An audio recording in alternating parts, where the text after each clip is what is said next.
네, 66번 문제를 풀어보겠습니다. 지금 객체에 관련된 문제고요. 어떤 객체에 대한 설명을 하고 그 용어를 찾는 그런 문제죠.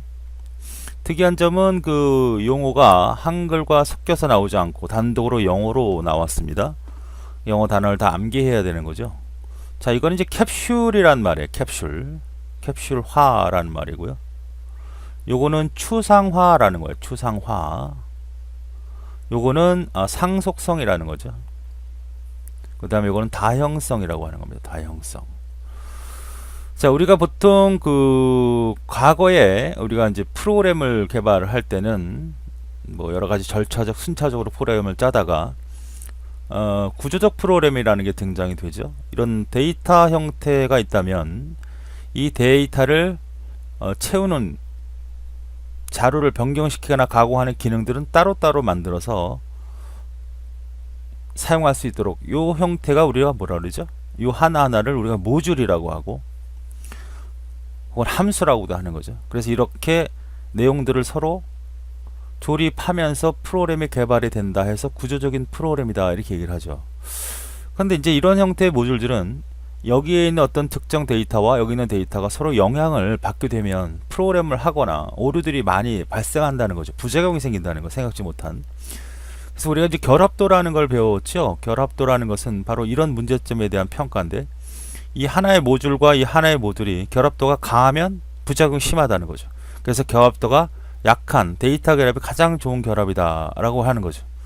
그러니까 이런 것들이 이제 진행이 되다 보면 이 모듈들이 이렇게 지금 6개가 있는 게 아니라 더 계속 늘어나게 됩니다. 그럼 부작용이 더 심해질 수 있고 생각지 못한 문제가 발생이 되니 이렇게 하지 말고 어떻게 하자는 거죠.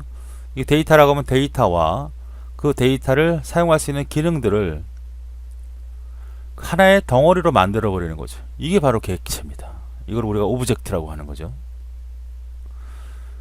그렇다는 얘기는 이 부분에 이렇게 하나를 묶었다는 얘기는 바로 이런 부작용을 최소화시키면서 외부로부터 영향을 받지 않도록 내부 구조도 숨기고, 그래서 이걸 우리는 뭐라고 하는 거예요? 이렇게 전체적으로 틀을 막아서 도저히 외부로부터 영향을 물론 이제 안에 내용을 오픈시키는 경우도 있지만 퍼블릭으로 그런 경우를 상호하지 않는다면 이 내부에서만 사용이 되는 거고 어떤 특별한 결과만 얻고자 하는 거죠.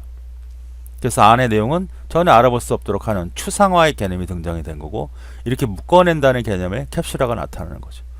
그럼 이 하나를 가지고 똑같은 기능이지만 좀 다르게 사용하고 싶어요? 그럼 하나를 똑같이 또 복사해 내야 되죠. 이걸 우리는 뭐라 그래? 상속이다 이렇게 얘기할 수 있어요.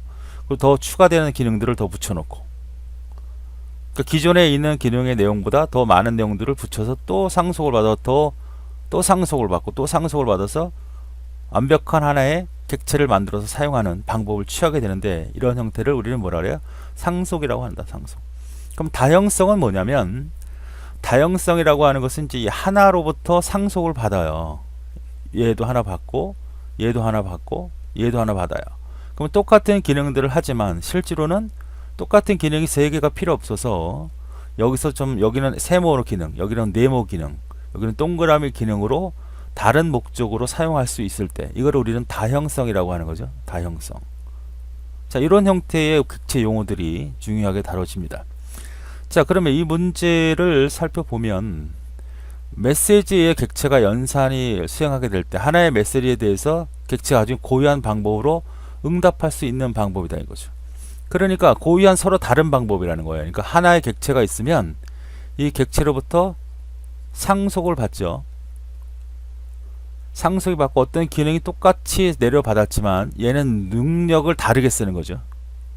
얘는 뭐 올려서 이런 능력을 쓰고 얘는 이런 능력을 쓰고 얘는 이렇게 쓰는 거죠.